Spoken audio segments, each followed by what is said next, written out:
Hi, this is Joseph Holmes, and this is Overthinking Films, where we try to see if we can think about films too much, which we can't because films are awesome and worth thinking about. So, I've got a lot of great response from my first video, which is about, looking at Christopher Nolan and philosophy throughout all his films. But what a lot of people said is that I should make another video that's specifically a review of Dunkirk in order to, pull out, the ways in which, maybe did it fit the narrative that I laid out for Christopher Nolan films, and, what did I think of the film? So, I'm going to try this and see if it works, if people like these specific reviews, and if they do, then I might, continue to do them, and especially ones that, are directly related to videos I just did regarding films. This is going to be, less, fewer clips, less like a polished presentation, and we'll see if people like it. If they do, I'll keep doing them. So yeah, was what do you think of Dunkirk? It was a good movie. It was not a great movie, I don't think. I think it was really good in the way that it created this visceral, in the moment, experience. At Vox, Alyssa Wilkinson, reviewer, described it like it was like war, like a symphony. The bullets and shells were almost like violins. It was like music. It was an in the moment, personal experience of war, which Christopher Nolan was really trying to do. He was very much attempting to not do like the typical kind of war movie that, over romanticizes and then also like shows too much context. He says like, I don't want to have people pointing at things on maps in the story. So it's very much about the soldiers on the ground, the people on the ground, not the politicians up there, in the moment and the experience of war, rather than too much, here's the big thing that the war is about. I think it did a really good job in that regard. I think that it went too far in that regard. I think that it didn't actually do a good job of, one thing people say was its strength is that, it didn't like do too much to try to establish and make characters out of the people in a Hollywood way. But it went too far in terms of like not giving us anything that we knew about the characters, to the degree that it was really hard to actually immerse yourself in the story. People were so interchangeable, you didn't exactly didn't have enough of an anchor. I thought that was it went so far in that regard, even though that was what the story was sort of trying to do. It went so far in that regard that it became a weakness.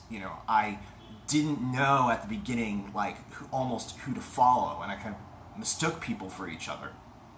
I think that you didn't have to go so far without going so far in the other direction. I think that you could have done this like a scene at the beginning with some of the soldiers kind of just standing around, sort of waiting around, for something to happen, and experiencing that, silence of just, I don't know what's going to happen. And you can establish the characters, establish a little bit of the context so that we feel immersed, and then the pieces of paper fall from the sky and sort of announcing the danger. Then you could have taken that danger and carried that, and tension carried that through. But that wasn't even a problem, was that since the movie began with the stuff falling from the sky, I didn't have a chance to appreciate the horror of it, or the context. So that's some of the stuff that was a problem. There was an article in the Wall Street Journal that was criticizing it because it didn't have like Winston Churchill in the story, except as a paper being read at the end, and then it didn't talk about, look, who were the Nazis? Who were the, why was this war worth fighting? And I appreciate that critique, and in a sense I agree with that, because like in a war movie, this movie was definitely about it was about survival. It was about people's heroism of survival. In a war movie, it's a little difficult though, because war necessitates like people dying and people killing other people. And, it's hell. It's not like, a good thing intrinsically to murder a whole bunch of people. And you kind of think about like when you are watching this movie, if you watch a war movie where people like triumph and survive, you always have to think, okay, well, yeah, but if these people get away and, escape, to live to fight another day, that means they're going to live to fight and kill other people another day. So you kind of have to get people to say, like, okay, why was this war worth fighting? And why are we watching the story about Dunkirk, anyway? It's besides some other war movie. Well, the movie was because it was what helped save, England so that the Nazis could be beaten, and the Nazis were bad and should have been beaten. And they kind of did that. They did it, like, this is one of the things I thought was really good. Christopher Nolan found kind of immersive ways to give information. They did say, like, have one of the generals say, look, if the Nazis are not stopped here, they'll get England, and then they'll take over the world. So you could kind of say, okay, the reason these guys need to be stopped, and therefore why we should be rooting for these guys to escape over the other guys, is because these other guys are trying to take over the world. So you kind of got that. I think the movie would have been stronger, just like if you had just a little bit of internal dialogue with the characters that, to help us get to know them and care about them. You just like a little bit of dialogue of people talking about the Nazis and why they're worth, beating would not have taken you out of the moment, as Christopher Nolan didn't want to do. And I think he was right to do that. Trying to do that was really important. But just doing that a little bit would have kept you in the moment, but then also giving you the context that would have made the story mean more than just random people escaping death. So I think that's important. I mean, you can have this argument about whether that's necessary, whether or not we should just be able to see random people and then say, yes, we want them to survive. We can have that discussion. I think it's an interesting discussion in film. Certainly like 2001: A Space Odyssey was attempting to do that also, like just not have people very personified. And many people thought that worked. I thought that the parts that worked best were the ones where they personified them just a little bit more. Those were the strongest moments of 2001: Space Odyssey. So there's always this thing that filmmakers go too far into sonifying people, so you don't get like the experience, and it's all about like the characters, and it's not about the big thing. Christopher Nolan did a good job, but he didn't create what I think is was a masterpiece, which is this could have been if you just had some anchored characters and some anchored context. So that's where I am with the Christopher Nolan Dunkirk film in general.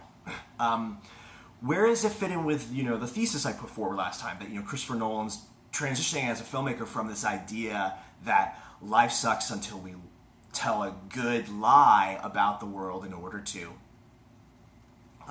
make life better, but that still causes more bad things to happen. But he's transitioning to saying, hey, maybe life does have a purpose that's not something we have to lie and invent. And you should watch that video, Christopher Nolan and Philosophy, Lies and Happiness, at my Overthinking Films page. That channel, that's really, I'm excited about that, so you should watch that. Where does this fit into that? Well, in a sense, it doesn't. It's an ambiguous story because he's telling a real life story. And like I said before, part of how it fits is because if it is going to fit, it's going to fit like in two ways. They kind of cancel each other out, honestly. I'm going to be honest. This story, in a sense, you could say undercuts my thesis for the last one, but maybe not because it's kind of ambiguous. But on the one hand, he's telling a real life story, and it's a real life story about people who did fight in a battle against evil and win, and so it is a great story that's worth telling. That's not fake. So that's a way that it's not saying you can't have a life that's triumphant and worth living and worth making a great story about without it being a lie, without it being fake. On the other hand, in the story, there's a kind moment. There's a moment where if you watch it, I'm going to try to avoid spoiling, where the moment of goodness and compassion and joy is when somebody lies to somebody else in order and doesn't tell them the whole truth. It does that in order to make out of compassion and in order to make it so that they can be happy, and that's seen as a good thing in the context of the story. And so, that goes back to just, the kind of thing that Christopher Nolan tends to do in his films. That's one small moment in the story. It's there, and it's validated in the story. And it's within a whole story of, yes, things are bad, but also it's a true story worth telling. That doesn't require you to lie about it in order for it to be true.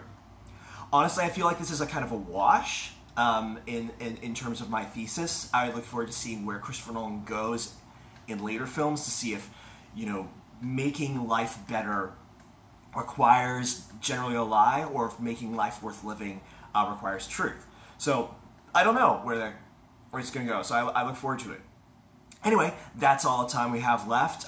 Leave a like and a comment if you enjoyed it, and subscribe, and go to my Patreon page. All that good stuff. If you want more videos like this, and if you want more videos like the others, support the show, and let me know if you want more video follow-up review videos like this, or if you don't, you just want me to do my general stuff. Let me know. It's on you. Comment. Talk to me, overthink with me, and we'll do this again more next time.